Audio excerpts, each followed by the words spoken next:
Hello everyone, welcome to Biowise learning. तो आज जो लेक्चर का डिस्कशन है वो मेनली है क्रोमोसोम के ऊपर।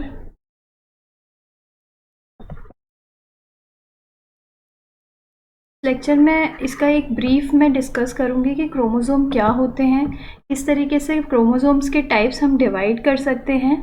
यही सब बिल्कुल बेसिक मैं आपको बताऊंगी कि क्रोमोसोम होता क्या है। तो first of all let me start with chromosome actual में किसको बोलते हैं। तो जो हमारा डीएनए होता है, एक सिंगल मॉलिक्यूल ऑफ डीएनए होता है अगर हमारा,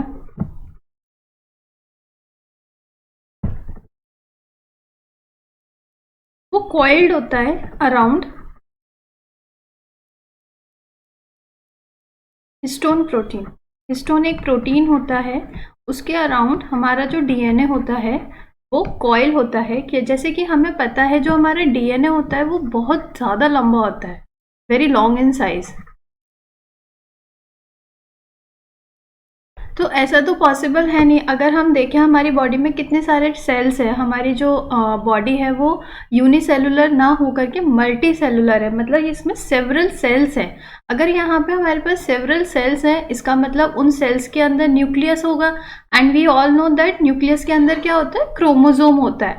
एंड क्रोमोसोम में मैंने क्या बताया, ये क्या है, ये एक सिंगल मॉलिक्यूल जो डीएनए है वो मिलकर के क्रोमोसोम बनाता है। तो ऐसा पॉसिबल नहीं है ना। अगर हम अपने डीएनए को देखें तो हमारा डीएनए ऐसे ही हमारी बॉडी में बस पड़ा हुआ है लीनियरली। अगर ऐसा होता तो हमारी बॉडी में हमारा डीएनए इतना लंबा है कि वो आ ही नहीं पाता। तो ये ज़रूरी है कि हमारे डीएनए को एक कंडेंस फॉर्म में रखा जाए। एंड उस कंडेंस फॉर्म को हम उस कंडेंस फॉर्म वो कैसे बनती है, वो कंडेंस फॉर्म बनती है जब हमारा डीएनए कॉइल हो जाता है एक प्रोटीन से, जिसको हम हिस्टोन प्रोटीन के नाम से जानते हैं। तो इसी तरीके से जो डीएनए कॉइल होता है वो बनाता है क्रोमोसोम को। तो जब डीएनए कॉइल होना शुरू होता है वो एक रॉड शेप स्ट्रक्चर में कन्वर्ट हो जाता है। रॉड शेप जैसे एक इस तरीके के स्ट्रक्चर में ये कन्वर्ट हो जाता है। And this conversion is known as chromosome, और we can say single is chromatid. And जब ये इस तरीके से प्रेजेंट होता है then it is known as chromosome. Okay. तो क्या हम क्रोमोसोम का एनालिसिस कर सकते हैं माइक्रोस्कोपी से? तो ये देखा जाता है जो क्रोमोसोम होता है वो हमारा बहुत ही थिन होता है, but just before the cell division जो हमारा क्रोमोसोम होता है वो क्या करता है, वो कंडेंस हो जाता है। और कंडेंसेशन की वजह से एक ये थिक हो जाता है, बहुत ज़्यादा मोटा हो जाता है, जिसकी वजह से हम माइक्रोस्कोपी की हेल्प से इसको विजुअलाइज कर सकते हैं और इसकी स्टडी कर सकते हैं। आई होप दिस इज क्लियर। अब बात आती है क्रोमोसोम में किस तरीके के पार्ट होते हैं, कौन कौन से पार्ट होते हैं। तो इसमें जो होता है, वी जनरली नोटिस दैट जो क्रोमोसोम होता है वो किससे मिलके बना होता है, उसके पास 3 एसेंशियल पार्ट्स होते हैं, 3 एसेंशियल एलिमेंट्स होते हैं। कौन कौन से होते हैं? First one is centromere, second one is a pair of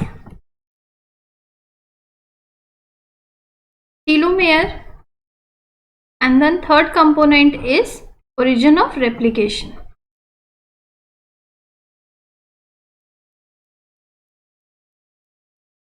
अब आप यहाँ देखिए, मैंने सेंट्रोमियर को सेंट्रोमियर लिखा है, मीन्स 1 सेंट्रोमियर। एंड मैंने टीलोमेयर को पेयर लिखा है, पेयर का मतलब 2। तो इसको अगर मैं एक्सप्लेन करूं तो एक्चुअल में होता क्या है,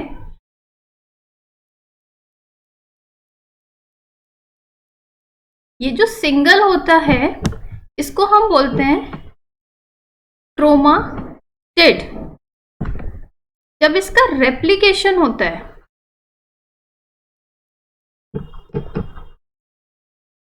तो ये जो अपने जैसी एक और कॉपी बनाएगा। रेप्लिकेशन का मतलब क्या होता है, कॉपी बनाना। तो ये अपने जैसी ही एक कॉपी बनाई इसने, and this structure is known as chromosome. Chromosome and these two are known as sister chromatids. I hope this is clear. जब रेप्लिकेशन होता है तो एक क्रोमेटिड अपने जैसे ही एक कॉपी बनाता है। ये फर्स्ट क्रोमेटिड था, ये सेकंड क्रोमेटिड बना, इसने अपने जैसे ही एक कॉपी बनाई and this will lead to the formation of chromosome. और इसमें ये दोनों जो होती हैं ये क्या कहलाती हैं? ये कहलाती हैं सिस्टर क्रोमेटिड। अगर हम इसी का एक और देखें, इसकी एक होमोलॉगस कॉपी, एक होमोलॉगस क्रोमोसोम और है जो कि सेम फंक्शन कर रहा है। ये 3 और ये 4, तो ये भी एक क्रोमोसोम कहलाएगा। बट 2 और 3 क्या कहलाएंगे? 2 and 3 and 1 and 4 ये क्या कहलाएंगे? ये कहलाएंगे non sister chromatids. Okay, or we can say these are homologous chromosome, part of homologous chromosome. तो A क्रोमोसोम और B क्रोमोसोम, इनको हम बोल सकते हैं होमोलॉगस क्रोमोसोम है and they are non sister chromatids. लेकिन अगर हम एक ही क्रोमोसोम में देखें, फर्स्ट की कॉपी जो सेकंड बनी है उसको हम बोलते हैं सिस्टर क्रोमेटिड। तो अगर हम देखें ये वाली पिक्चर, अगर हम देखें तो यहाँ पे ये हमारे पास एक क्रोमोसोम का पार्ट है। इसमें अगर हम देखें तो हमारे पास ये टीलोमियर रीजन है। तो कितने टीलोमियर? 2 टीलोमियर हुए, तो हम बोलते हैं अ पेयर ऑफ टीलोमियर। एंड हमारे पास एक सेंट्रोमियर होता है, सेंट्रल पार्ट होता है, एंड देन हमारे पास एक शॉर्ट आर्म होती है क्रोमोसोम की और एक लॉन्ग आर्म होती है हमारे पास क्रोमोसोम की। जो शॉर्ट आर्म होती है उसको हम P से डिनोट करते हैं, और जो लॉन्ग आर्म होती है उसको हम Q से डिनोट करते हैं। P क्यों? P से मतलब होता है पेटाइट। ओके, सो ये हमारे पास क्रोमोसोम होता है। एंड हमारे पास कुछ ना कुछ ये जो होते हैं, ये कुछ प्रोटीन्स होते हैं जो सेंट्रोमियर से अटैच होते हैं, जिनको हम क्या बोलते हैं? जिनको हम बोलते हैं काइनेटोकोर्स। तो काइनेटोकोर्स क्या होते हैं? ये एक तरीके के मल्टी प्रोटीन कॉम्प्लेक्सेस होते हैं जो कि अटैच होते हैं स्पिंडल फाइबर से, स्पिंडल से at the time of cell division. Okay, तो अगर हम देखें, अगर हमारे पास 1 क्रोमोसोम है, इधर मैं एक पॉइंट लिखूं, अगर हमारे पास 1 क्रोमोसोम है तो इसका मतलब क्या है? इसके पास हमारे पास क्या हो जाएगी? 2 सिस्टर क्रोमेटिड्स हो जाएंगे।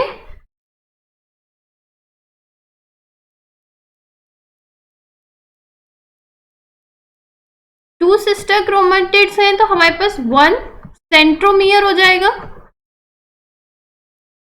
एंड हमारे पास 2 काइनेटोकोर्स हो जाएंगे। ओके, सो अगर हम ये देखें तो हमारे पास ये एक सेंट्रल रीजन हो जाएगा। इस तरीके से हमारे पास काइनेटोकोर्स प्रेजेंट हो जाएंगे। Okay, I hope this is clear. अब बात करते हैं हम, मैंने क्या बताया, हमारे पास 3 एसेंशियल कंपोनेंट होते हैं क्रोमोसोम के। एक होता है सेंट्रोमियर, एक होता है पेयर ऑफ टीलोमियर्स, एंड देन होता है ओरिजिन ऑफ रेप्लिकेशन। जो ये दोनों होते हैं ये इजिली हम विजुअलाइज कर सकते हैं यूजिंग माइक्रोस्कोपी।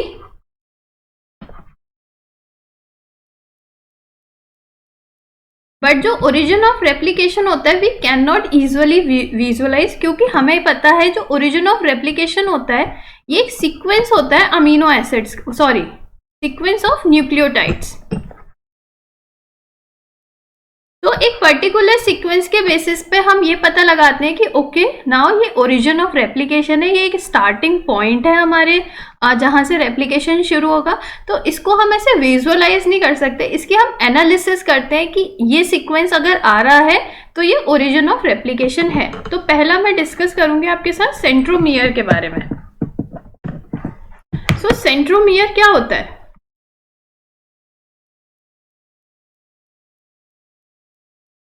जो सेंटर पार्ट होता है एक कॉन्स्ट्रिक्टेड पार्ट होता है, ये कॉन्स्ट्रिक्टेड डीएनए सीक्वेंस होता है जो कि प्रेजेंट होता है क्रोमोसोम में। ओके, और इसी पार्ट से, इसी सेंट्रोमियर से जो स्पिंडल माइक्रोट्यूब्यूल्स होते हैं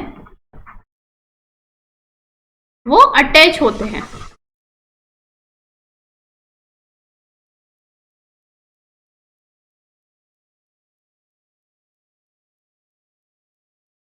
कैसे, अगर हम ये देखें, हमारे पास मेटाफेज होता है, यहाँ पे हमारे पास स्पिंडल होते हैं, ये हमारे पास क्रोमोसोम होता है, तो इसी से ही ये अटैच होते हैं हमारे माइक्रोट्यूब्यूल्स, और यही at the time of cell division ये आपस में खींचते हैं, जिसकी वजह से हमारे क्रोमोसोम का सेपरेशन होता है। एक आर्म हमारी एक तरफ चली जाती है टूवर्ड्स वन एंड, एंड दूसरी आर्म हमारी टूवर्ड्स सेकेंड एंड चली जाती है।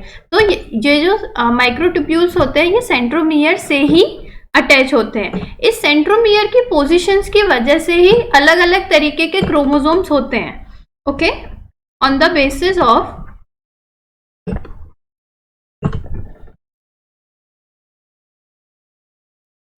centromere position there are 4 types of chromosome. कौन कौन से होते हैं? First one is metacentric, second is सब metacentric,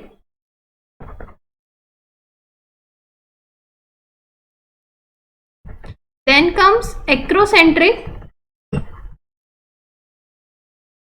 and then it's telocentric. ये तीनों ही हम ह्यूमन के केस में एनालिसिस कर सकते हैं, बट जो टीलोसेंट्रिक होता है not present in human, not present in human. Okay, इसकी हम एनालिसिस कैसे करते हैं? इसकी हम एनालिसिस करते हैं प्लांट्स में। It is present in plants. Okay, ये प्रेजेंट का साइन होता है। तो ये कैसे कैसे डिवाइडेड होते हैं? जैसे कि मैंने आपको बताया, क्रोमोसोम के पास एक पी आर्म होती है और एक क्यू आर्म होती है, एंड इस सेंट्रोमियर के बेसिस पर ही, सेंट्रोमियर की पोजीशन के बेसिस पे ही हम एनालिसिस करते हैं कि ये किस तरीके का जो क्रोमोसोम है वो है। तो जो पहला आता है वो आता है सब मेटासेंट्रिक। इसमें जो सेंट्रोमियर होता है वो नियर होता है टू द मिड पोजीशन, बिल्कुल बीच में ना होकर के उसके नियर होता है, नियर टू मिड पॉइंट। जो मेटासेंट्रिक होता है इसमें जो सेंट्रोमियर होता है वो एट द मिड पॉइंट होता है।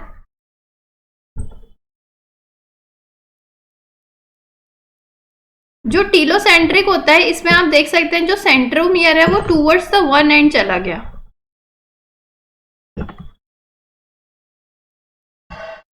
एंड जो एक्रोसेंट्रिक होता है वो नियर टू एंड होता है इसमें जो सेंट्रोमियर। तो इस बेसिस पे हम डिफाइन करते हैं कि कौन सा किस तरीके का क्रोमोसोम है। जो एक हम वर्ड पढ़ते हैं जिसको हम बोलते हैं इडियोग्राम। इडियोग्राम क्या होता है? ये डायग्राम होता है, diagram showing region on chromosome.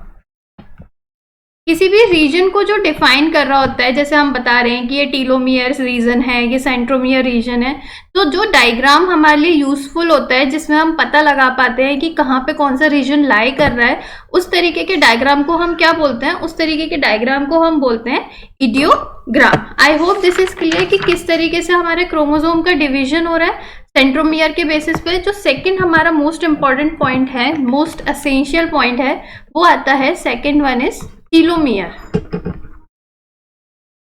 Tillo का क्या मतलब होता है? टीलो का मतलब होता है टूवर्ड्स द एंड। ठीक है, तो अगर हम अपने ये क्रोमोसोम देखें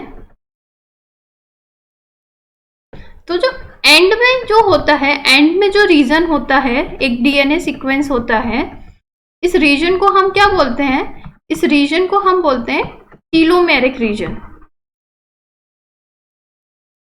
ये क्यों जरूरी होता है? एंड ये बहुत अच्छी, ये आपको बहुत अच्छा लगेगा ये जान करके, बहुत ही फैसिनेटिंग सा है कि हमारे पूरे डीएनए का रेप्लिकेशन अलग होता है एंड टीलोमियर रेप्लिकेशन अलग से ही हो रहा होता है, जो कि हम देखेंगे आने वाले लेक्चर्स में भी। मैं आपको बताऊंगी कि टीलोमियर रेप्लिकेशन किस तरीके से होता है। तो ये बिल्कुल एक अलग तरीका का प्रोसेस होता है जिसमें अलग तरीके से जो डीएनए होता है वो अपनी कॉपी बनाता है। तो टीलोमेरिक रीजन जरूरी क्यों है? इसके फंक्शन क्या है? टीलोमेरिक होने का फंक्शन क्या है टीलोमेयर होने का? तो एक्चुअल में टीलोमेयर क्या करता है? ये प्रोटेक्शन एंड स्टेबिलिटी प्रोवाइड करता है। किसको? To the chromosome. एंड इसका मेन रोल होता है एजिंग एंड कैंसर में।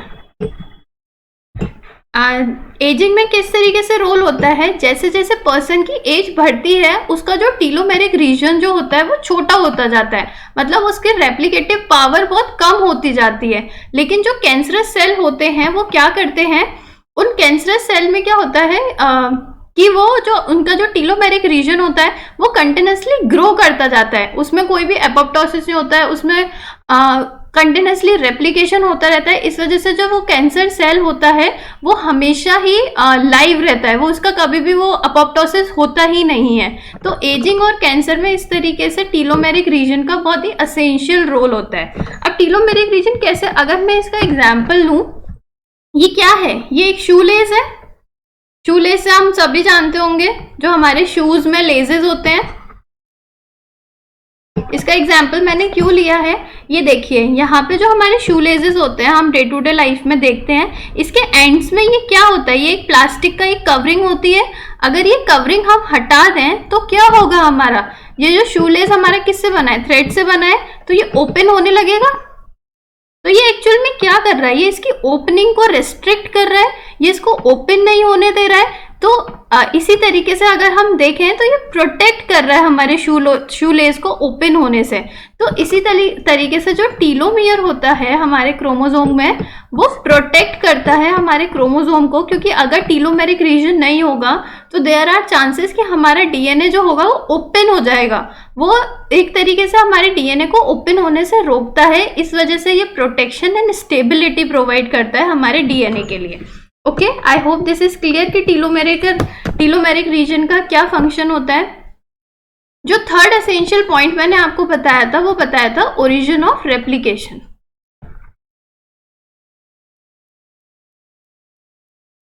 जैसे कि हम नाम को अगर देखें, ओरिजिन का क्या मतलब होता है? एक स्टार्टिंग पॉइंट। किसका? रेप्लिकेशन होने का। रेप्लिकेशन का प्रोसेस मतलब कॉपी करना, डीएनए की कॉपी होना इज नोन एज रेप्लिकेशन। तो एक स्टार्टिंग पॉइंट, एक इनिशिएशन, और we can say as initiation point, जहां से वो कॉपी होना स्टार्ट होगा। हमारे डीएनए का एक बहुत बड़ा स्ट्रेच होता है, तो कोई ना कोई ऐसे एक पॉइंट्स होंगे जहां से रेप्लिकेशन स्टार्ट होगा। ऐसा तो है नहीं कि कहीं से भी उठा करके वो रेप्लिकेशन करना शुरू कर देगा। तो ऐसे एक पर्टिकुलर सीक्वेंसेस होते हैं, एक न्यूक्लियोटाइड सीक्वेंसेस होते हैं, जहां से हमारा उन पर्टिकुलर रीजन्स को हम क्या बोलते हैं? ओराई साइट बोलते हैं, ओरिजिन ऑफ रेप्लिकेशन साइट बोलते हैं। वहां से हमारा रेप्लिकेशन होना स्टार्ट हो जाता है। ये इजीली विजुलाइज नहीं होता है,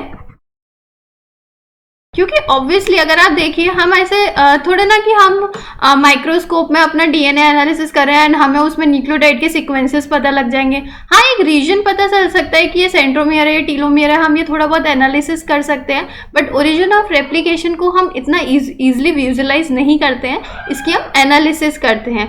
तो ये बेसिस होते हैं, इतने 3 तरीके के एक असेंशियल पार्ट होते हैं हमारे क्रोमोसोम पे। तो अगर मैं समरी देखूं इस लेक्चर की, तो आज हमने क्या देखा? आज हमने देखा क्रोमोसोम के बारे में। क्रोमोसोम में क्या होते हैं? क्रोमोसोम में 3 एसेंशियल पार्ट होते हैं। एक होता है सेंट्रोमियर, देन होता है पेयर ऑफ टीलोमियर, देन होता है हमारे पास ओरिजिन ऑफ रेप्लिकेशन।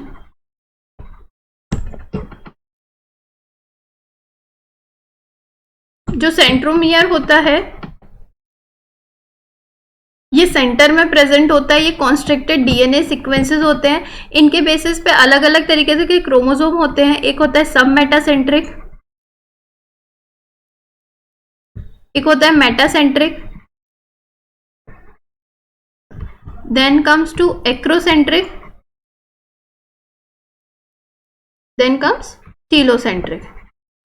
ये हमने देखा कि किस तरीके से ये हमने डिवाइड किए। फिर हमने टीलोमियर के बारे में देखा कि टीलोमियर कहाँ प्रेजेंट होते हैं, टूवर्ड्स द एंड प्रेजेंट होते हैं ये। इनका फंक्शन देखा हमने कि ये प्रोटेक्शन एंड स्टेबिलिटी देते हैं हमारे क्रोमोसोम का। फिर हमने ओरिजिन ऑफ रेप्लिकेशन के बारे में देखा हमने कि ओरिजिन ऑफ रेप्लिकेशन एक्चुअल में होता क्या है, और जो शॉर्ट एंड लॉन्ग आर्म होती हैं वो देखा हमने कि शॉर्ट आर्म को हम पी कहते हैं, लॉन्ग आर्म को हम क्यू कहते हैं, और जो डायग्राम जिसके बेसिस पे हम अपनी एनालिसिस करते हैं उसको हम इडियोग्राम कहते हैं। तो ये हमारे आज के लेक्चर की समरी हो गई। आई होप आपको थोड़ा बेसिक पता चला होगा क्रोमोसोम के बारे में। अगर आपको ये वीडियो अच्छी लगी हो और आपको समझ में आया हो तो लाइक करिए एंड इस चैनल को सब्सक्राइब करिए, एंड जो भी आपका फीडबैक होगा उसको कमेंट बॉक्स में ज़रूर बताइएगा, क्योंकि आप लोगों का फीडबैक बहुत ज़्यादा हेल्प करेगा मुझको भी आगे ग्रो करने के लिए। And all the very best for your future.